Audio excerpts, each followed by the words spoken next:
নমস্কার বন্ধুরা, আপনাদেরকে স্বাগত জানাই গল্পের আসরে। আশা করি আপনারা খুব ভালো আছেন। আজকে আমাদের নিবেদন লেখক অজয় রায়ের কলমে সত্যান্বেষী ব্যোমকেশ বক্সী সিরিজের একটি রোমহর্ষক থ্রিলার সাসপেন্স গল্প টিয়া রহস্য। আর এই রকম রহস্য রোমাঞ্চ গল্প যদি আরও শুনতে চান, কি করতে হবে মনে আছে তো? সাবস্ক্রাইব করে আমাদের পাশে থাকুন। তাহলে আর বেশি কথা না বলে শুরু করি আজকের গল্প। আশা করি আপনাদের খুব ভালো লাগবে। পুরনো কলকাতার এই গলিতে সকাল হওয়ার সাথে সাথেই রিকশার টুকটাক আওয়াজ, মানুষের কোলাহল আর গলির কোণে চায়ের দোকানে বাজতে থাকা একটানা গান সবই একে অপরের সাথে ঢেউ তুলে চলেছে। সেসবের মাঝে এক নীরব পরিবেশে বসে বসে ভাবছি এখন কি লেখা যায়, কারণ সামনে প্রকাশকের কথা মতো একটি উপন্যাস জমা দিতে হবে এই মাসের শেষের দিকে। ব্যোমকেশের হাতেও এখন তেমন একটা কেস নেই, তাই সে বহাল তবিয়তে কয়েকদিন পায়ের ওপর পা তুলে সময় কাটাচ্ছে।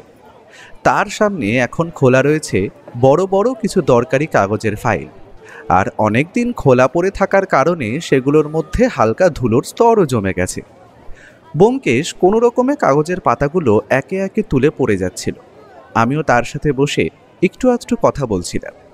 এমন সময় পুটিরাম এসে উপস্থিত। বাবু, এক ভদ্রলোক আপনার সঙ্গে দেখা করতে চাইছেন। নাম কি কিছু বলেছে? আগে না বাবু। ঠিক আছে, তুমি উপরে পাঠিয়ে দাও। কিছুক্ষণ পর ঘরে এসে প্রবেশ করল মধ্যবয়সী গাট্টাগোট্টা চশমা পরা এক ভদ্রলোক। নমস্কার ব্যোমকেশ বাবু, আমার নাম কুঞ্জবিহারী মাইতি, ভবানী প্রেসের মালিক এবং সাপ্তাহিক বঙ্গবার্তা কাগজের মালিক ও সম্পাদক। নমস্কার, বসুন বসুন। তা আপনি হঠাৎ কোনো কেসের প্রয়োজনে নাকি? ঠিক সেই অর্থে খুন চুরির কেস নয়, আমার সমস্যাটা অন্য। কি সমস্যা একটু খুলে বলুন। এটা 5 দিন আগের ঘটনা। ভোরে ছাদে উঠে পায়চারি করছি, কোত্থেকে ওই টিয়াটা উড়ে এসে বসলো কার্নিশে। ভয় পাচ্ছে না, ঘাড় বেঁকিয়ে দেখছে আমায়, আর কক কক করে কি সব বলছে। মজা লাগলো। তারপর দেখি ওর পায়ে একটা পেতলের রিং পরানো। মনে হলো কারো পোষা পাখি পালিয়ে এসেছে। আগের দিন ছাদে ডাল শুকোতে দিয়েছিল, তাই কিছু পড়েছিল। পাখিটা নেমে তাই খুঁটে খুঁটে খেতে লাগলো। বুঝলাম ওর খিদে পেয়েছে। নিচে গিয়ে কিছু চাল আর গম এনে দেখি পাখিটা তখনও রয়েছে। ছড়িয়ে দিতেই টপা টপ চাল গম সাবড়ে দিল। তখন ছাদে মোড়ায় বসে ডাকলাম, আয় আয়। গুটি গুটি পাখিটা এসে হাজির হলো আমার পায়ের কাছে।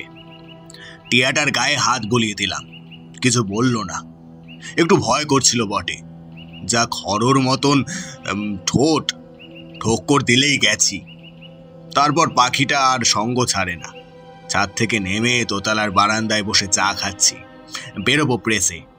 পাখিটা উড়ে এসে ফের বসলো সামনের রেলিংয়ে। পাউরুটির টুকরো দিলাম, দিব্যি খেলো। গট গট করে পায়চারি করতে লাগলো বারান্দার রেলিং ধরে। তখন আমার মাথায় একটা ভাবনা জাগ, পাখিটাকে বেড়ালে না ধরে। আমাদের পাড়ায় গুচ্ছের বেড়াল ঘুরে, কার পোষ্য পাখি, তাই এমনি মাংস ঘেঁষা স্বভাব। বাড়িতে একটা পুরনো পাখির খাঁচা ছিল, তাতেই পুড়ে দিলাম পাখিটাকে। বাটিতে জল আর খাবার দিলাম, তারপর খাঁচা ঝুলিয়ে দিলাম বারান্দায়। গিন্নি আপত্তি করছিল। আমার স্ত্রী পশু পাখি পুষতে চায় না। বললাম দুপুরে ফিরে ওটার ব্যবস্থা করব। কারো পোষা পাখি পালিয়ে এসেছে, মালিককে খুঁজতে হবে। তা দুপুরে খেতে ফিরে দেখি গিন্নি ফায়ার। নাকি পাখিটা সামনে কে কে আবার মাঝে মাঝে পুটি পুটি বললে চেল্লিয়েছে। তা আমার গিন্নির ছোটবেলার ডাকনাম ছিল পুটি, তাতেই খেপেছে বেশি। পত্রপাঠ পাখি বিদায় করতে হুকুম দিল। তখন পাখিটা নিয়ে এলাম প্রেসে। খাঁচা শুদ্ধ বাইরের বারান্দায় ঝুলিয়ে রেখেছি যদি মালিককে চোখে পড়ে। বঙ্গবার্তায় পরপর 2 দিন বিজ্ঞাপনও দিয়েছি বর্ণনা দিয়ে, কিন্তু 4 দিন হয়ে গেল কেউ আসেনি টিয়াটা ক্লেম করতে। আচ্ছা, ঝঞ্ঝাটে পড়েছি। এই শুনে ব্যোমকেশ বলল, বুঝলাম, কিন্তু এতে ঝঞ্ঝাটের কি আছে? এখানে রইল না হয় কদিন, দুটো খেতে দেওয়া বই তো নয়। এর মালিককে খুঁজতে আপনি আমার কাজ অব্দি পৌঁছে গেছেন। রাতে তো এখানে রাখা যায় না, কেউ থাকে না প্রেসে, তাই আমার প্রেসের পিয়ন হারুকে বলে ঠিক করেছি ও পাখিটা বাড়ি নিয়ে যায় প্রেস বন্ধ হওয়ার সময়। ছোলা, ছাতু, লঙ্কা, টিয়ার এইসব খুব পছন্দের খাবার, সেগুলো হারুই ওকে দেয়। তাই রোজ ওকে 5 টাকা করে দিতে হয়। ডেইলি 5 কেন? কে জানে, হারু হিসেব করে বলে, তাই দিচ্ছি। কতটা নিজে মারে গড নোজ। উপায় কি? এক এক সময় ভাবি চুলোয় যাক, দিই ছেড়ে।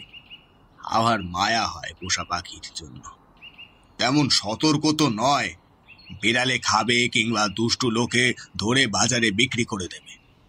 কেমন হাতে পড়বে, যত্ন করবে কিনা কে জানে। গুম মেরে গেলেন কুঞ্জবিহারী। ব্যোমকেশ কুঞ্জবাবুর এই আত্মত্যাগের প্রশংসা করার আগেই তিনি ফের ফোঁস করে ওঠেন। আরেক ঝামেলা হয়েছে, জনে জনে জবাব দিতে হচ্ছে। এই আমাকে জেরা করছে তারা সবাই। কুঞ্জবিহারী তার ঝাঁটা গোঁফ ফুলিয়ে চোখ মুখ ঘুরিয়ে নকল করেন। পাখিটা কবে কিনলেন, কোত্থেকে কিনলেন, কথা বলে, কি খায়, হেন তেন। ছাপার কাছে যারা আসছে তাদের প্রশ্ন তো আছেই, পথ চলতি চেনা লোকেরাও ঢুকছে এসব প্রশ্ন করতে। কাজকর্মে ডিস্টারবেন্স, সেই জন্যে আপনার কাছে আসা। যদি এর মালিকের খোঁজ জোগাড় করে দিতে পারতেন। কিন্তু পাখির মালিকের খোঁজ করার আগে পাখিটাকে একবার দেখা দরকার। ওটা তো আপনার প্রেসেই আছে বললেন। চলুন একবার যাওয়া যাক। এসো অমর। এরপর আমরা কুঞ্জবাবুকে সঙ্গে নিয়ে তার প্রেসে এসে হাজির হলাম। তার প্রেসের বারান্দায় পাখিটাকে রাখা হয়েছে। খাসা দেখতে পাখিটা, চকচকে সবুজ গা, লাল বাঁকা ঠোঁট, ঘাড় বেঁকিয়ে টেরিয়ে দেখছে ব্যোমকেশকে। হঠাৎ পাখিটা খুব দ্রুত খানিক তীক্ষ্ণ নাকে সুরে ক্যাঁ ক্যাঁ করে ডেকে উঠল। এই যে ব্যোমকেশ বাবু, এই সেই পাখি। চলুন আপনার অফিসে বসে বাকি কথা বলা যাক। হ্যাঁ, আসুন আসুন, এই যে এদিকে। আমরা প্রেসের ভেতর ঢুকে ঘরের এক কোণে কাঠের পার্টিশন ঘেরা সম্পাদক মশাইয়ের চেম্বারে সে সবে বসেছি। এমন সময় এক ব্যক্তি সেখানে এসে উপস্থিত হলেন। এক বৈরাগী বাবু ওই পাখিটা নিয়ে কি জানি বলছেন, একবার আসুন তো। বৈরাগী বাবু? সে আবার কে? আচ্ছা, আপনাদের যার কথা বলছিলাম ও হলো আমার প্রেসের পিয়ন হারু। নমস্কার। আগে তাই তো ঠাউর হলো, গেরুয়া পরা, গলায় কণ্ঠি, কপালে তিলক, হাতে আবার একটানা। কি বলছেন? আগে বলছেন উনি পাখিটা নাকি কোনো বাড়িতে দেখেছেন। বটে বটে, নিয়ে এসো তাকে। নির্দেশ দেন কুঞ্জবাবু। হারু ভুল বলেন। যে মানুষটি আবির্ভূত হলেন তিনি নিঃসন্দেহে একজন বৈরাগী, মাঝবয়সী, প্রসন্ন হাসি হাসি মুখ। তিনি সম্পাদক কুঞ্জবিহারীর ঘরে ঢুকে নমস্কার জানালেন। বসুন। কুঞ্জবাবুর ইঙ্গিতে ব্যোমকেশের পাশের চেয়ারটায় বসলেন বৈরাগী। আপনার নাম? আগে পরাণ বৈরাগী। আপনি বাইরের পাখিটাকে দেখেছেন আগে? আগে তাই তো মনে হচ্ছে। তাই কেন, আমার অনুমান ঠিকই। অমনি পায়ে আংটি পরা, অমনি গড়ন। পাখিটা এখানে এলো কেমনে তাই ভাবছিলেম অবাক হয়ে। তবে খাঁচাটা অন্য। কোথায় দেখেছিলেন পাখিটা? সুরুলের পূব পাড়ায়, বলাই সরকারের বাড়ি। একতলায় ঝোলানো থাকতো খাঁচা শুদ্ধ এই পাখিটা। হপ্তা 2 আগেও দেখেছি। ও পাড়ায় গান গাইতে যাই যে মাঝে মাঝে। পাখিটা কার? বলাই সরকারের? তা ঠিক জানি না, মনে হয় নিচের তলায় একটা ছেলে থাকতো তার। ওরই ঘরের সামনে বারান্দায় ঝুলতো খাঁচাটা। আচ্ছা আচ্ছা, অনেক ধন্যবাদ। কুঞ্জবাবু হাত জোর করে বিদায় জানান বৈরাগীকে। এই পাখির আসল মালিককে খুঁজছি, খবরটা পেয়ে খুব উপকার হলো। পরাণ বৈরাগী চলে যাওয়ার সঙ্গে সঙ্গে কুঞ্জবাবু টেবিল চাপড়ে বলে উঠলেন, যাক বাবা, এতদিন হদিশ মিলল। ব্যোমকেশ বাবু, আপনি এক্ষুনি বলাই সরকারের বাড়ির খোঁজে রওনা দিন। পাখিটার একটা গতি করুন। হ্যাঁ, মালিককে টুকে দিতে পারো যে পাখিটাকে খাওয়ানোর খরচ গোটা 20 টাকা আমার পকেট থেকে গেছে। বলাই সরকারের বাড়ি খুঁজে বের করলো ব্যোমকেশ। ছোট পুরনো দোতলা বাড়ি, নিচের তলা একদম বন্ধ, বাইরে বারান্দায় লাগোয়া ঘরখানা তালা মারা। বলাই বাবু, সরকার মশাই! অনেক ডাকাডাকির পর দোতলার জানলায় একজন শুকনো চেহারার বৃদ্ধ উঁকি দিলেন। বিরক্তি মেশানো ক্ষণক্ষণে গলায় প্রশ্ন করা হলো। কে? ঊর্ধ্বমুখ ব্যোমকেশ বলল, আগে আপনার বাড়ি থেকে একটা টিয়া পাখি হারিয়েছে কি? তা বলতে পারছি না। বৃদ্ধ নিরস গলায় উত্তর দেন, আপনাদের একটা টিয়া পাখি ছিল তো? হ্যাঁ, আমার নয়, নগেনের। ওই নিচে যে থাকে, আমার ভাড়াটে। তা নগেনবাবুর ঘর তো দেখছি বন্ধ, কখন আসবেন? তা বলতে পারছি না। বৃদ্ধের কণ্ঠে বিরক্তি উপচে পড়ে। লিখে গেছে আসতে কদিন দেরি হবে। উনি কি একাই থাকেন? হ্যাঁ। তো উনি বুঝি বাইরে গেছেন? হ্যাঁ। কোথায়? তা বলতে পারছি না। এইভাবে কথা চালানো কষ্টকর। ব্যোমকেশ বিনীতভাবে বলল, আগে একবার যদি নিচে আসেন। আমি সত্যান্বেষী ব্যোমকেশ বক্সী।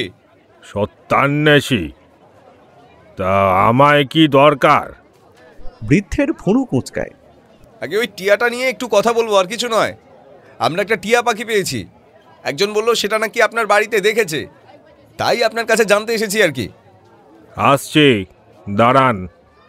বৃদ্ধ অদৃশ্য হলেন। একটু বাদে নিচের তলার একটা দরজা খুলে বলাইবাবু বেরোলেন। পরনে লুঙ্গির ওপর পাঞ্জাবি চাপানো। হয়তো ঘুম ভেঙে উঠে আসতে হয়েছে বলে বেজার মুখ করে রয়েছে। ব্যোমকেশ জিজ্ঞেস করল, তা নগেনবাবু কি বাইরে গেছেন? হ্যাঁ, তাই তো লিখে গেছে। 4 দিন আগে ভোরে উঠে দেখি ওই দরজার নিচ দিয়ে গলানো নগেনের একটা চিরকুট। তাতে লেখা কদিনের জন্য বাইরে যাচ্ছি, জরুরি কাজ, কবে ফিরবো ঠিক নেই। ব্যাস, আর তার ঘরেও তালা দেওয়া। নগেনবাবু কখন ঘরে ফিরেছিলেন সেদিন? কখন ফিরেছিল আর জানি না, তবে অনেক রাতে। আমি শুয়ে পড়ার পর, নইলে ঠিক দরজা খোলার শব্দ পেতাম। তা নগেনবাবু পাখিটা কোথায় রাখতেন? দিনের বেলায় ওই বারান্দায় ঝুলতো খাঁচা, রাতে ঘরে ঢুকিয়ে নিত। নগেনবাবু আগেও তো বাইরে গেছেন। গেছে, খুব কম, দুরাত্রির। গিয়েই পরদিন ফিরেছে। তখন পাখিটা কোথায় থাকতো? বোঝা যাচ্ছিল যে ব্যোমকেশের জেরায় বৃদ্ধের মেজাজ গরম হচ্ছে, ভ্রুকুটি বাড়ছে। ভ্যাটকানো মুখে জবাব দিলেন, শুনেছি কোথাও রেখে যেত, কার কাছে বলতে পারছি না। মহা মুশকিল। হঠাৎ একটা আইডিয়া খেলে গেল ব্যোমকেশের মাথায়। বলল, আপনি পাখিটা দেখলে চিনতে পারবেন সেটা নগেনের কিনা? তা পারবো।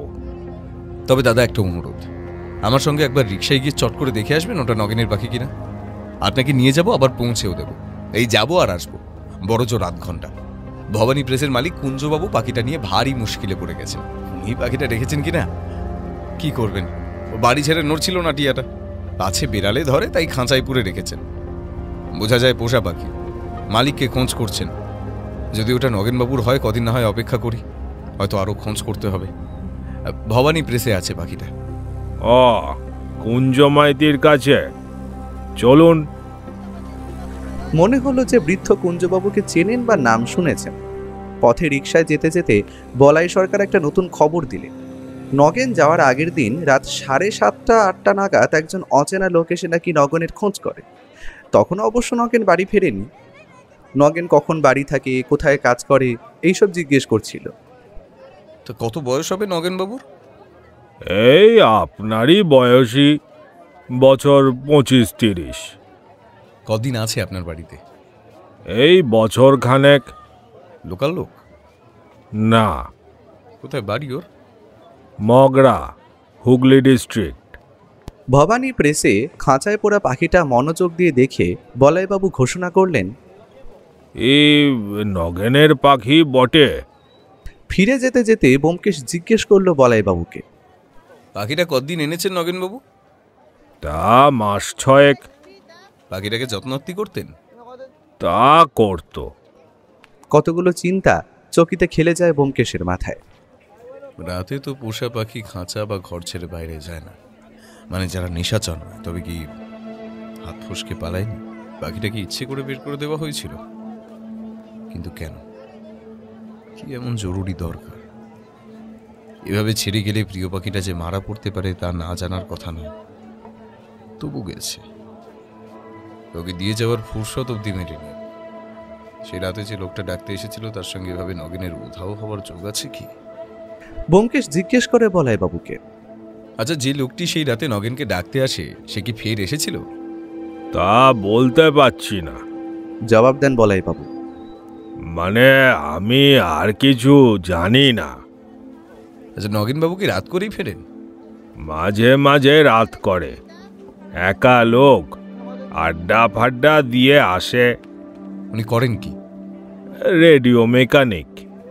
তারা সাউন্ড নামে দোকানটায় চাকরি করে। ঘরে প্রাইভেটেও কাজও করে। এমনি বেশ ভালো ছেলে, কোনো গোলমাল ছিল না। আপনি ওকে ভাড়া দিলেন কিভাবে? জানতে চায় ব্যোমকেশ। পরিচিত কেউ নিয়ে এসেছিল? আলবাত, রেফারেন্স ছাড়া উটকো লোককে আমি ঘর ভাড়া দিই না। নিচু পট্টির শিবু ঘোষ, মানে হরেন ঘোষের বেটা, রেডিও টিভির মেকানিক, সেই নিয়ে এসেছিল নগেনকে। একখানা ঘর চাই, বিয়ে থা করেনি, একা থাকবে। তারা সাউন্ডে চাকরি পেয়েছে, গ্যারান্টি দিল ছেলে ভালো। ওর সঙ্গে কলকাতায় রেডিওর কাজ শিখতে গিয়ে চেনা, তাই দিলাম ভাড়া। তা একদিন ছিল, গড়বড় কিছু তো দেখিনি।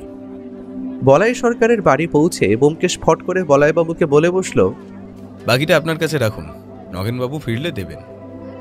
বলাই বাবু আঁতকে উঠলেন। খেপেছেন? বুড়ো বুড়ি থাকি পাখির ঝামেলা কে নেবে? আচ্ছা, সে যা হোক, ব্যবস্থা করা যাবে। নগেনবাবু ফিরলেই তাকে বলবেন যে বাকিটা আমাদের কাছে রয়েছে। বলাই বাবু বাড়ি ঢুকে গেলেন। ব্যোমকেশ কিন্তু তখনই বাড়ি ফিরল না। তার রিপোর্টার মন যেন একটা রহস্যের গন্ধ পাচ্ছে। হঠাৎ নগেনের এমন চলে যাওয়ার কারণটা জানা চাই। সেই লোকটার সঙ্গে কি গেল কোথাও? বাড়ি না অন্য কোথাও? দেখি এবারতে একটু খোঁজ খবর করা যাক। ব্যোমকেশ গুটি গুটি পায়ে সামনের মোড়ে দোকানটার দিকে যায়। ওখানে চায়ের সঙ্গে দুপুরে রাতে ভাত রুটিও মেলে, তাই রাত 9টা, 9:30 অবধি দোকানটা খোলা থাকে। ওই দোকানের ছোকরা কাজের লোক রামু তার পরিচিত, বেশ চালাক চতুর ছেলে। রামু দোকানেই থাকে রাত। রামু বলল, হ্যাঁ, একজন অচেনা লোক এই মঙ্গলবার রাতে খোঁজ করছিল নগেনদার। মজা কি জানেন, তার একটু আগেই নগেনদা এই দোকানেই ছিল, চা খাচ্ছিল। নগেনদা চলে যাওয়ার এই মিনিট 15 বাদে সেই লোকটা এলো, খোঁজ করলো। আচ্ছা, এই নগেনবাবু কখন বাড়ি ফেরে রাতে? আমি তো বললাম এই তো এইখানেই ছিল নগেন, রাতে যদি এখানে খাই আসবে ওই 9টা নাগাদ। লোকটা আবার জিজ্ঞেস করলো, আর কখন কোথায় খাই? আমি তো বললাম কখনো কখনো বোলপুরে হোটেলে খাই, আর কখনো কখনো এখানে। মানে মানে মুখটু বদলায় আর কি। আমি লক্ষ্য করেছি রাত 9:30 অবধি লোকটা রাস্তার একটু আড়ালে দাঁড়িয়ে অপেক্ষা করছে, কিন্তু নগেনদা ফেরেনি। আর তারপরে আর দেখিনি লোকটাকে। নগেনবাবু কখন ফিরেছে? তা দেখিনি, তবে 10টার আগে নয়। ততক্ষণ আমি কাজ করছিলাম বাইরে, গেলে ঠিকই দেখতে পেতাম। ও ঘরের বারান্দায় পাখির খাঁচাটাও ঝুলছিল ততক্ষণ। নগেনবাবু কখন চলে গেছে দেখেছো? না, তবে রাত থাকতে থাকতেই গেছে। আমি ভোরে উঠে আগুন দিই তার আগেই, তখন গেলে তো চোখে পড়তো। তারপর থেকেই তো দেখছি নগেনদার ঘর বন্ধ। আচ্ছা, সেই লোকটা নগেনবাবুর খোঁজ নিতে এসেছিল? না, আর আসেনি। কেমন দেখতে লোকটাকে? ভদ্রলোক, বেশ লম্বা চওড়া, রং কালো, দাড়ি গোফও আছে, খুব ঘন কালো চুল, লম্বা লম্বা জুলপি। তবে কেমন জানি একটু চোয়ার, এটাই মানে জামা প্যান্টটা একটা চোয়ার টাইপের মতো পড়েছিল। কত বয়স? কত হবে, এই 40-45 হবে। ব্যোমকেশ একটা টাকা বের করে রামুর হাতে দিয়ে বলল, রাখ, এটা বকালাম তার বকশিস। রামু টাকাটা তৎক্ষণাৎ পকেটে ভরে একগাল হেসে বলল, রিপোর্টার দাদা, বলো বলো, আর কি খবর চাই? এই লোকটা এলে বা নগেন ফিরলেই আমায় খবর দিবি, বুঝলি? আরে জরুর জরুর মিলেগা। ফাজিল রামু সেলাম জানিয়ে উত্তর দেয়। টিয়া পাখিটার গতি করার চাইতে অন্য চিন্তাই পেয়ে বসলো ব্যোমকেশকে, নগেনের রহস্যময় অন্তর্ধান। সে এবার ঢু মারল নিচু পট্টির শিবু ঘোষের কাছে। শিবু ঘোষ বাড়িতে ছিল না। সুরধ্বনি নামে রেডিও টিভির দোকানে সে কাজ করে, সেখানেই তাকে পাওয়া গেল। শিবু ঘোষ যুবকটি ভালো মানুষ টাইপের, ব্যোমকেশকে সে নামে চেনে। টিয়া পাখির ব্যাপারটা জানিয়ে নগেনের পরিচয় জানতে চাইলে সে বলল, ওর সঙ্গে একটা ইলেকট্রনিক স্কুলে কাজ শিখেছিলাম কলকাতায়, তখনই খুব ভাব হয়েছিল। ভালো ছেলে ছিল। পাশ করে ও কলকাতার একটা দোকানে চাকরি নিল। আমি চলে এলাম বোলপুর। তারপর নগেনের সঙ্গে দেখা হতো খুবই কম, বছরে 3 বাদে একবার কলকাতায় গিয়ে শুনি এক দুঃখ সংবাদ, নগেন নাকি ডাকাতির কেসে ফেসে গিয়েছে, জেলে রয়েছে, মামলা চলছে। কেন ও এমন কাজ করলো ভেবে পেলাম না। ও নিজে নাকি ডাকাতি করেনি, কিন্তু ও যে ডাকাতির সঙ্গে জড়িত ছিল প্রমাণ হয়েছে। আর ওর ঘরে নাকি ডাকাতির মাল পাওয়া গেছে। কেসটা হলো কলকাতার একটা ফ্ল্যাটে বাড়িতে 3-4 জন লোক কায়দা করে দুপুরবেলা ঢুকে বাড়ির কর্তা গিন্নিকে মারধর করে প্রচুর টাকা আর সোনা দানা নিয়ে পালায়। নগেন একটু শৌখিন ছিল বটে, আর ওর একটা স্বাদ ছিল নিজের দোকান করবে, রেডিও টিভি। হয়তো সেই টাকা জোগাড়ের লোভেই। তবে ও রাজসাক্ষী হওয়ায় সাজা বেশি দিন হয়নি, মাত্র 1 বছর। তারপর নগেনের সঙ্গে হঠাৎ দেখা হলো বছরখানিক আগে বর্ধমান স্টেশনে। নগেন বলল যে ও বর্ধমানে একটা রেডিওর দোকানে কাজ করছে। খুব লজ্জিত ও কুণ্ঠিত মনে হলো তাকে। অকপটে স্বীকার করলো যে সে বদ সঙ্গে মিশেছিল, তার মতিভ্রম হয়েছিল। বলল যে আর কখনো সে এমন ভুল করবে না। কথায় কথায় বলল বর্ধমানের দোকানটায় তার মাইনে বড্ড কম, তাই অন্য কোথাও কাজ খুঁজছে। আমার সাহায্য চাইলো, কোনো কাজের খোঁজ আছে কিনা একটু বেশি মাইনেতে। তবে অনুরোধ করলো সে যে জেল খেটেছে সেটা আমি যেন ফাঁস না করি। বর্ধমানেও বলিনি, জানাজানি হলে তার চাকরি থাকবে না, তাহলে আর বাড়ির লোক না খেয়ে মরবে। কারণ বাড়িতে সে একমাত্র রোজগেরে, বিধবা মা আর অবিবাহিত বোন আছে দেশে। নগেনই তাদের একমাত্র ভরসা। করুণা হলো, তাই ওকে বোলপুরে তারা সাউন্ডে একটা কাজ জুটিয়ে দিলাম, খানিক বেশি মাইনেতে। খবর পেয়েছিলাম ও বেশ ভালোই কাজ করছে। তবে ইদানিং আমি বড্ড ব্যস্ত থাকতাম, তাই ওর সঙ্গে দেখা হতো কদাচিৎ। কি জানি কেন এমন হলো হঠাৎ। ওর বাড়ির ঠিকানা জানেন? ঠিকানা তা জানি না। মগরা, হুগলি ডিস্ট্রিক্ট। স্টেশনের কাছে ওদের বাড়ি। মায়ের নাম বিভাবতী দেবী। আপনি কি ওর বাড়িতে চিঠি দেবেন? তাই দেবো ভাবছি। হয়তো কোনো জরুরি কাজে হঠাৎ বাড়ি যেতে হয়েছে। পাখিটা নিয়েই হয়েছে সমস্যা। হ্যাঁ, ওর খুব পাখির শখ। কলকাতার মেসেও একজোড়া মুনিয়া পুষেছিল। ব্যোমকেশের ভাবনা অন্য খাতে বইতে শুরু করে। একজন অচেনা লোক যে সেদিন খোঁজ করেছিল নগেনের, সেটা শিবুকে বলার প্রয়োজন বোধ সে করেনি। নগেনের পূর্ব ইতিহাস এবং আগন্তুকের বর্ণনা মিলিয়ে তার মনে হলো যে কোনো কুকর্মের ধান্দায় কি নগেন হঠাৎ বোলপুর ছেড়েছে ওই কালো লম্বা দাড়ি গোঁফওয়ালা লোকটার সঙ্গে। অসৎ সঙ্গে একবার জড়িয়ে পড়লে তার প্রভাব এড়ানো কঠিন। সন্ধ্যায় ব্যোমকেশ ভবানী প্রেসে ফিরে রিপোর্ট করতে সম্পাদক কুঞ্জবিহারী গোমরা মুখে বললেন, তাহলে সেই নগেন না খগেন কবে ফিরবে সেই অপেক্ষায় থাকতে হবে। দূর তেরি, এর চেয়ে বরং ভাববেন না, আমি পাখিটা নিয়ে যাচ্ছি। আমি আর অমর ওকে মহা আদরে রাখবো। সেটা তোমার ব্যাপার, আমার এ নিয়ে মাথা ব্যথা নেই। মালিককে পটাতে পারলে রাখবে পাখিটা। খাঁচা শুদ্ধ টিয়া নিয়ে ব্যোমকেশ সন্ধ্যায় বাড়ি ঢুকলো। আমি বললাম, বুঝলে, আমার মনে হচ্ছে এর মালিক আর ফিরবে না। ব্যোমকেশের মাথায় তখন প্ল্যান খেলছে। কাল পরশুই যাব মগরা। টিয়ার মালিক উধাও হওয়ার রহস্যটা দিব্যি জটিল মনে হচ্ছে। ব্যোমকেশ তারা সাউন্ডে খবর নিয়ে জানলো যে একটা কালো লম্বা প্যান্ট শার্ট পরা লোক গত মঙ্গলবার রাত 8টা নাগাদ নগেনের খোঁজ করেছিল। তবে নগেন তার আগেই বেরিয়ে গিয়েছিল। তারপর তো ফেরেই না বলে কয়ে এভাবে ছুটি নেওয়া, ওর মাইনে কাটা যাবে। মগরা স্টেশনের কাছে নগেন দাসের মা বিভাবতী দেবীর বাড়ি খুঁজে পেতে খুব অসুবিধে হলো না ব্যোমকেশের। জীর্ণ একতলা কোঠা বাড়ি, অনেকগুলো ঘর, বাড়ির চারপাশে বড় বড় গাছ আর ঝোপঝাড়। তবে সামনে উঠোনটুকু তকতক করছে। মনে হয় একদা এদের অবস্থা ভালোই ছিল, তবে এখন পড়ে গেছে। সাদা থান পরা এক প্রৌঢ়া দাওয়ায় বসে কি জানি করছিলেন। ব্যোমকেশকে এগোতে দেখে মাথায় ঘোমটা টেনে তাকিয়ে থাকেন তিনি। আচ্ছা, আপনি কি নগেন দাসের মা বিভাবতী দেবী? নমস্কার করে বলে ব্যোমকেশ। চকিতে ভদ্রমহিলা কেমন ত্রস্ত হয়ে ওঠে, তবে ঘাড় নাড়েন সম্মতি জানিয়ে। নগেন দাস কি এখানে আছেন? প্রশ্ন করে ব্যোমকেশ। আবার ঘাড় নাড়েন মহিলা, অর্থাৎ না।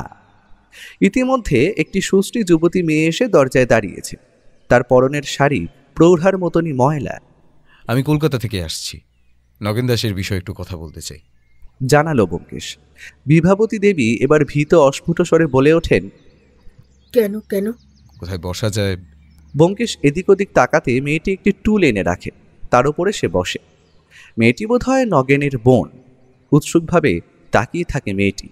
ব্যোমকেশ বলল, নগেন দাস তো বোলপুরে চাকরি করেন। মৃদু স্বরে জবাব দেন বিভাবতী দেবী। সে নগেনবাবু কি কয়েকদিনের মধ্যে বাড়ি এসেছেন? না তো।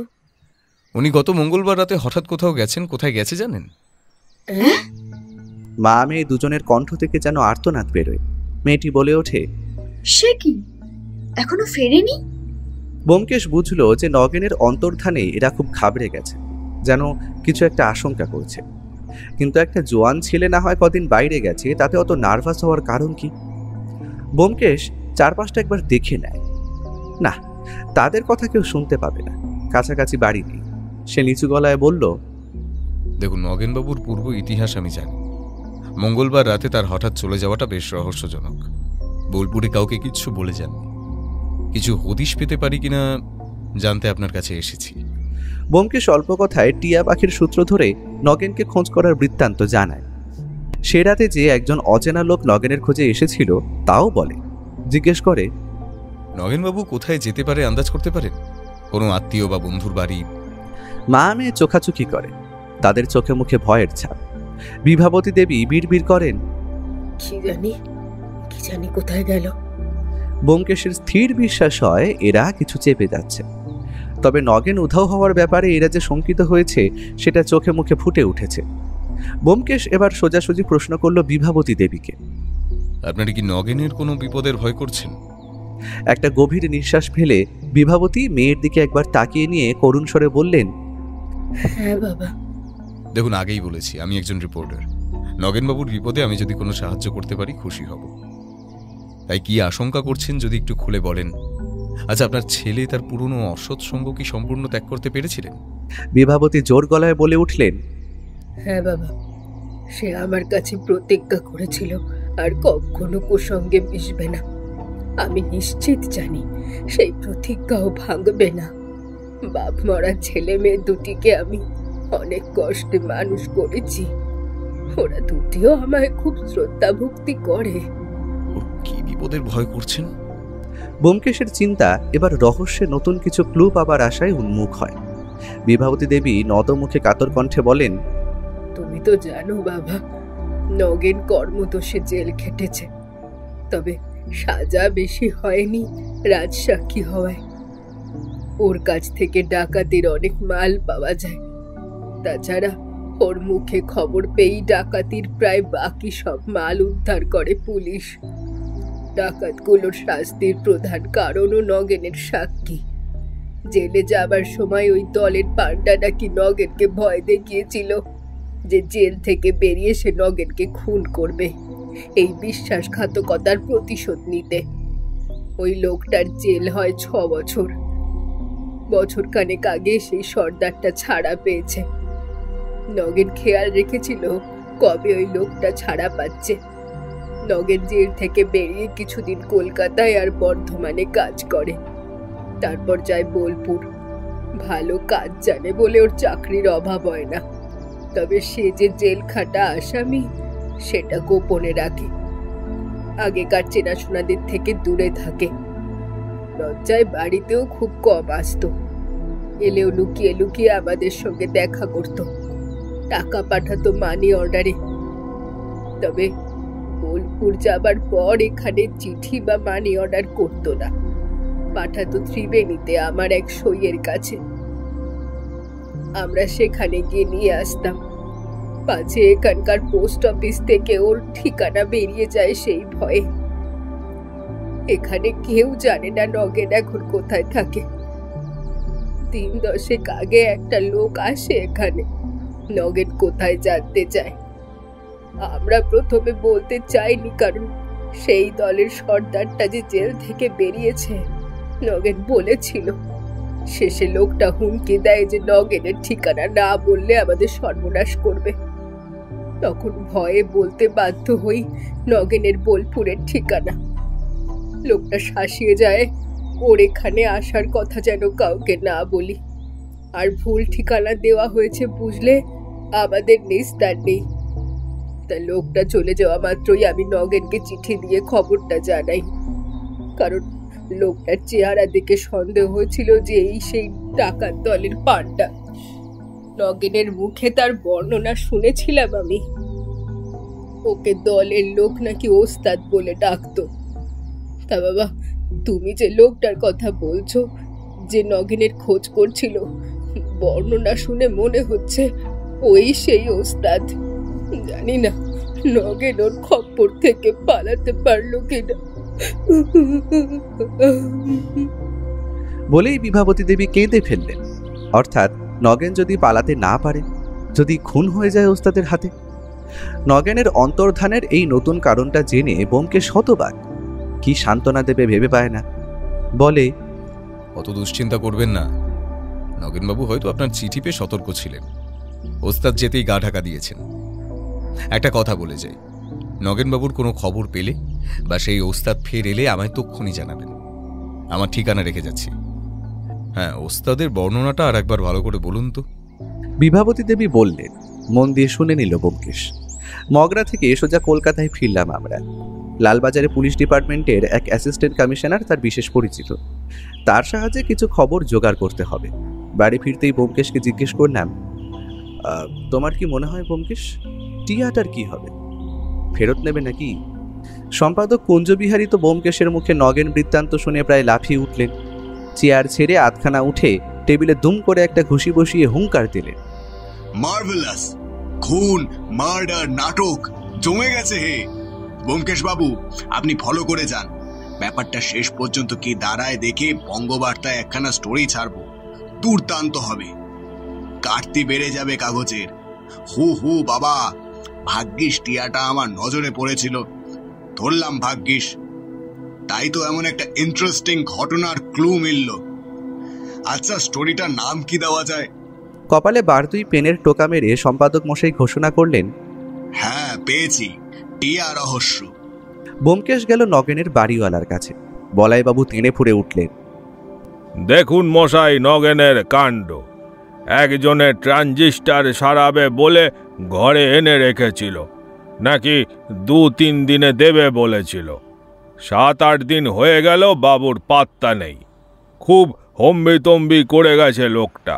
বলছিল তালা ভেঙে ঘরে ঢুকে তার ট্রানজিস্টার নিয়ে যাবে। তা অবশ্য হতে দিইনি, তবে বলেছি এ মাসের ভাড়া দেওয়া আছে, 12 দিন বাদে মাস শেষ।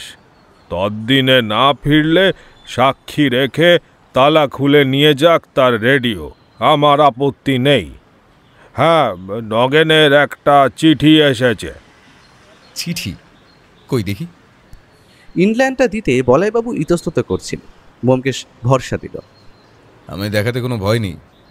নগেনের এই হঠাৎ উধাও হওয়াটা বেশ রহস্যজনক। আমি ওর বাড়ি গিয়েছিলাম, ও বাড়ি যায়নি। ওর বাড়ির লোকও জানে না ও কোথায় গেছে। তারা খুব চিন্তিত হয়েছে। বঙ্গবার্তার তরফ থেকে আমি ইনভেস্টিগেট করছি কেসটা।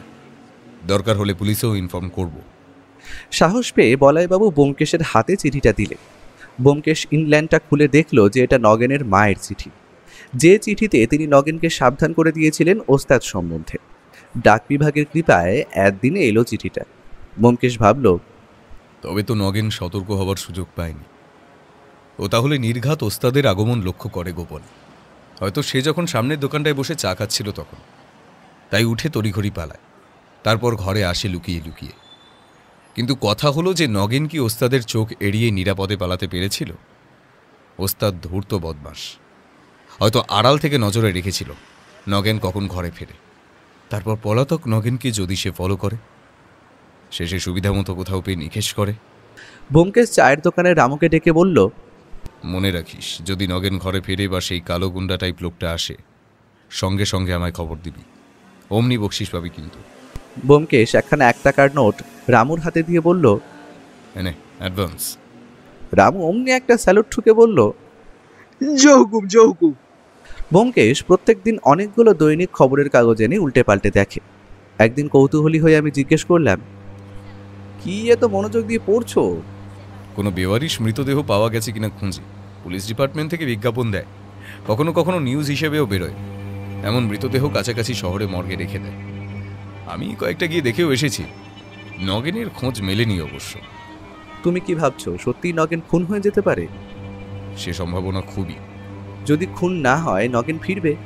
ফিরবে তো মনে হয়, তবে কবে বলা যায় না।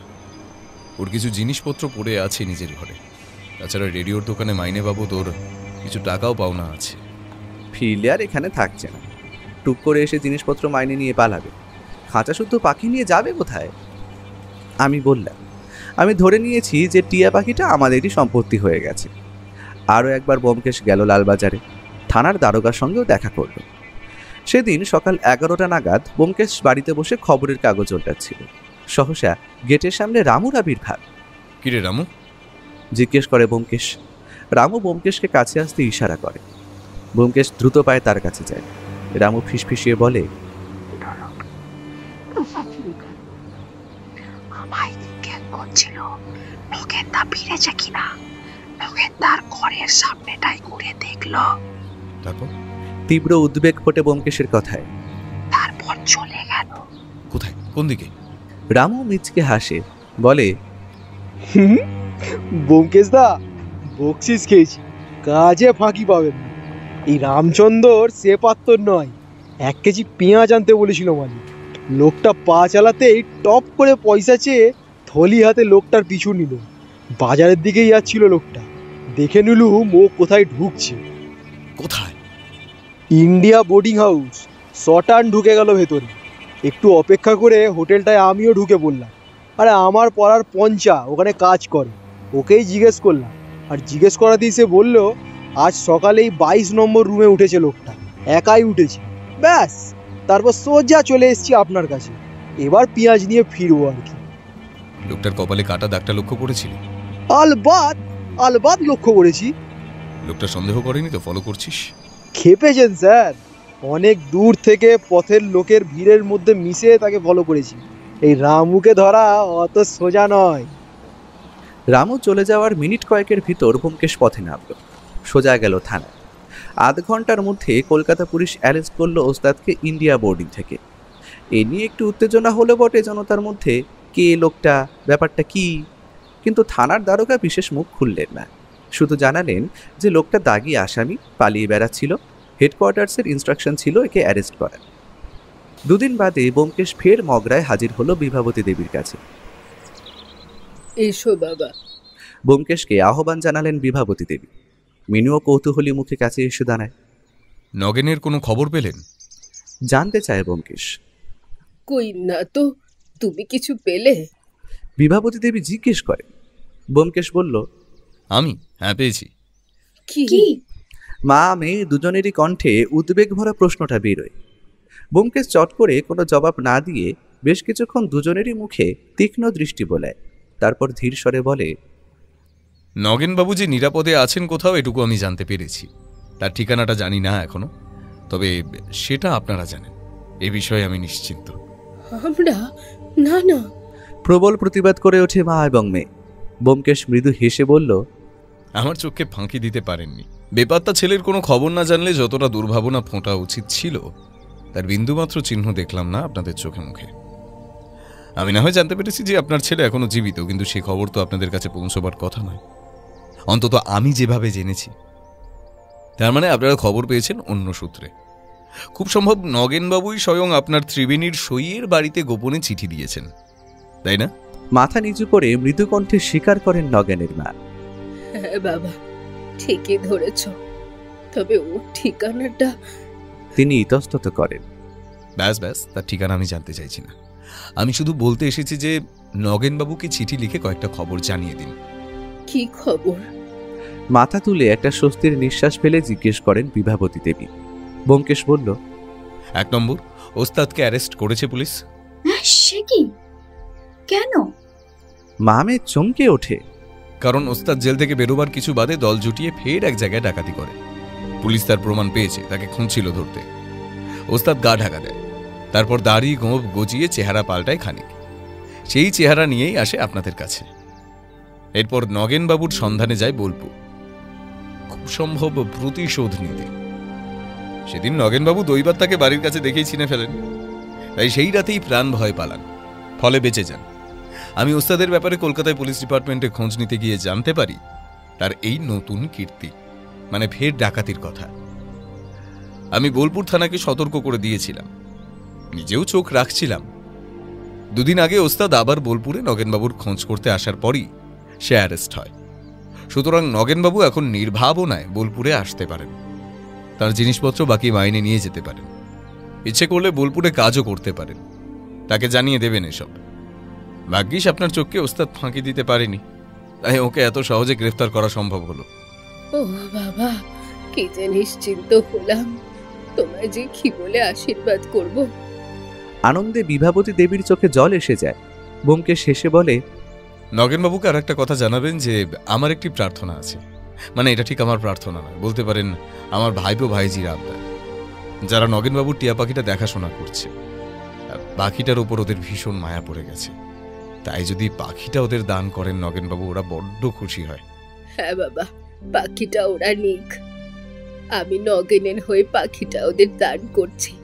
তোমার এত বড় উপকারের এই সামান্য প্রতিদানটুকু দিতে পারবো না। জানলে নগেন খুশি হয়ে তার টিয়েটা দিয়ে দেবে।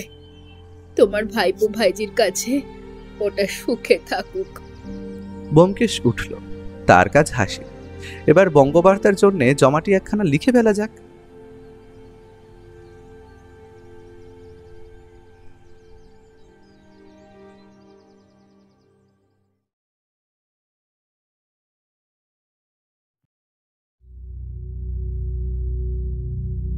আপনারা এতক্ষণ শুনছিলেন লেখক অজয় রায়ের কলমে সত্যান্বেষী ব্যোমকেশ বক্সী সিরিজের একটি রোমহর্ষক থ্রিলার সাসপেন্স গল্প টিয়া রহস্য। তাহলে কেমন লাগলো আমাদের আজকের নিবেদন? কমেন্ট করতে ভুলবেন না কিন্তু। আর প্রতি সপ্তাহে এরকম দারুণ দারুণ সব গল্প শুনতে চ্যানেলটি সাবস্ক্রাইব করে আমাদের পাশে থাকবেন। অসংখ্য ধন্যবাদ।